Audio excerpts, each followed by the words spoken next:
सत श्री अकाल जी। मैं सरदारनी परमिंदर कौर अज मैं आप जी दे नाल अपनी सब तो पहली लिखी हुई कहानी साझी करन जा रही हूँ। उम्मीद है आप सब नूं जरूर पसंद आवेगी। इस कहानी का सिरलेख है एक चुप। उस दिन मैं बहुत खुश सी क्योंकि मैं ते मेरी मां सिमरन दीदी नूं मिलन जो जा रहे सी। सिमरन दीदी जो कि मेरी मां दी पक्की सहेली दी बेटी सी। साडा आपस विच बहुत ही गूढ़ा प्यार सी। जदों मैं उसनूं मिली तां मेरी खुशी दा ठिकाना ना रहा, पर अग्गों उसका मुरझाया होया चेहरा वेख के मेरी खुशी तां जिवें खंभ ला के उड़ जी गई। मैं इसकी वजह समझ नहीं सी पा रही। थोड़ी देर बैठ के चाह पानी पीण मगरों मेरी मां ने सिमरन तो इसका कारण पूछया तां ओह रो पई ते कहण लगी, पता नहीं मैं क्यों अपने सोहरे घर विच एडजस्ट नहीं हो पा रही, कित्थे कमी रह रही है।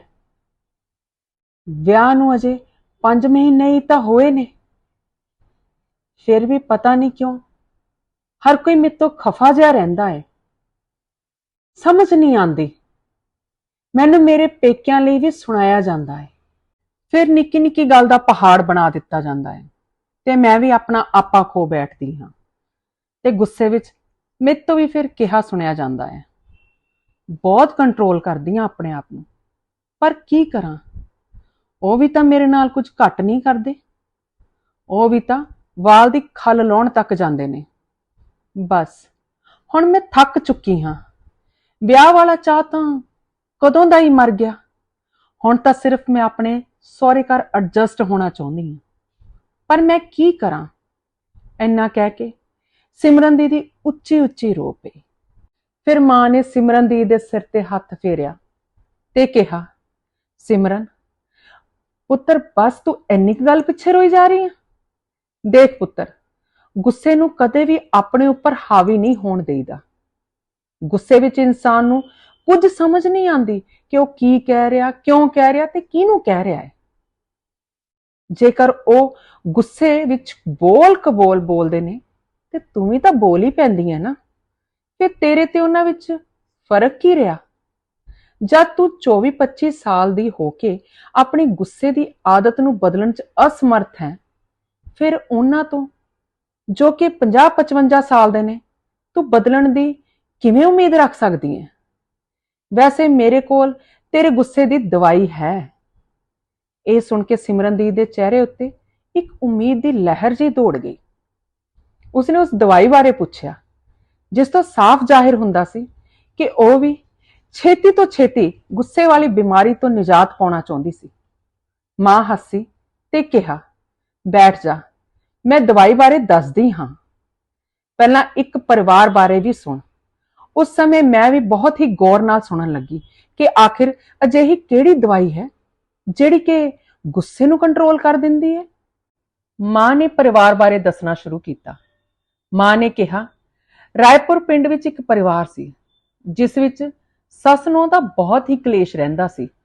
पूरे पिंड विच उन्हां दे आपसी कलेश बारे गल्लां हुंदियां रहिंदियां सन। एक दिन लागले पिंड तो उस परिवार दी नौं दी सहेली उसनूं मिलण लई आई, जिसने कि उन्हां दे घरेलू झगड़ियां बारे काफी कुछ सुन रखिया सी। उसने अपनी सहेली नूं कहा कि जेकर वह घर दे कलेश तो छुटकारा चाहुंदी है तां वह उस दे नाल एक चमत्कारी बाबे कोल चले। फिर किसी नौ जाण लई तैयार हो गई। ओ बाबा मस्त फक्कर सी ते बहुत ही सुलझिया होया भी सी। जदों नौ ने मत्था टेक के सारी गल बाबे नूं दसी तां उसने हस के मिट्टी च पिया होया एक वट्टा चक्या ते हथ नाल साफ करन लगा। फिर 5-10 मिनट तक अपनी मुट्ठी विच रखिया। बाद विच नौ नूं देख के कहण लगा कि जदों तेरी सस गालां कड्डे जां बोल कबोल बोले तां इह वट्टा अपने दंदां विच लै लवी, पर ध्यान रखी वट्टा दंदां विचों डिगना नहीं चाहिदा। फिर वेखी चमत्कार। नौ बड़ी खुश हो गई क्योंकि कलेश किहनूं चंगा लगदा है, हर कोई इस तो छुटकारा ही चाहुंदा है। नौ ने बाबे दी गल नूं लड़ बन लिया।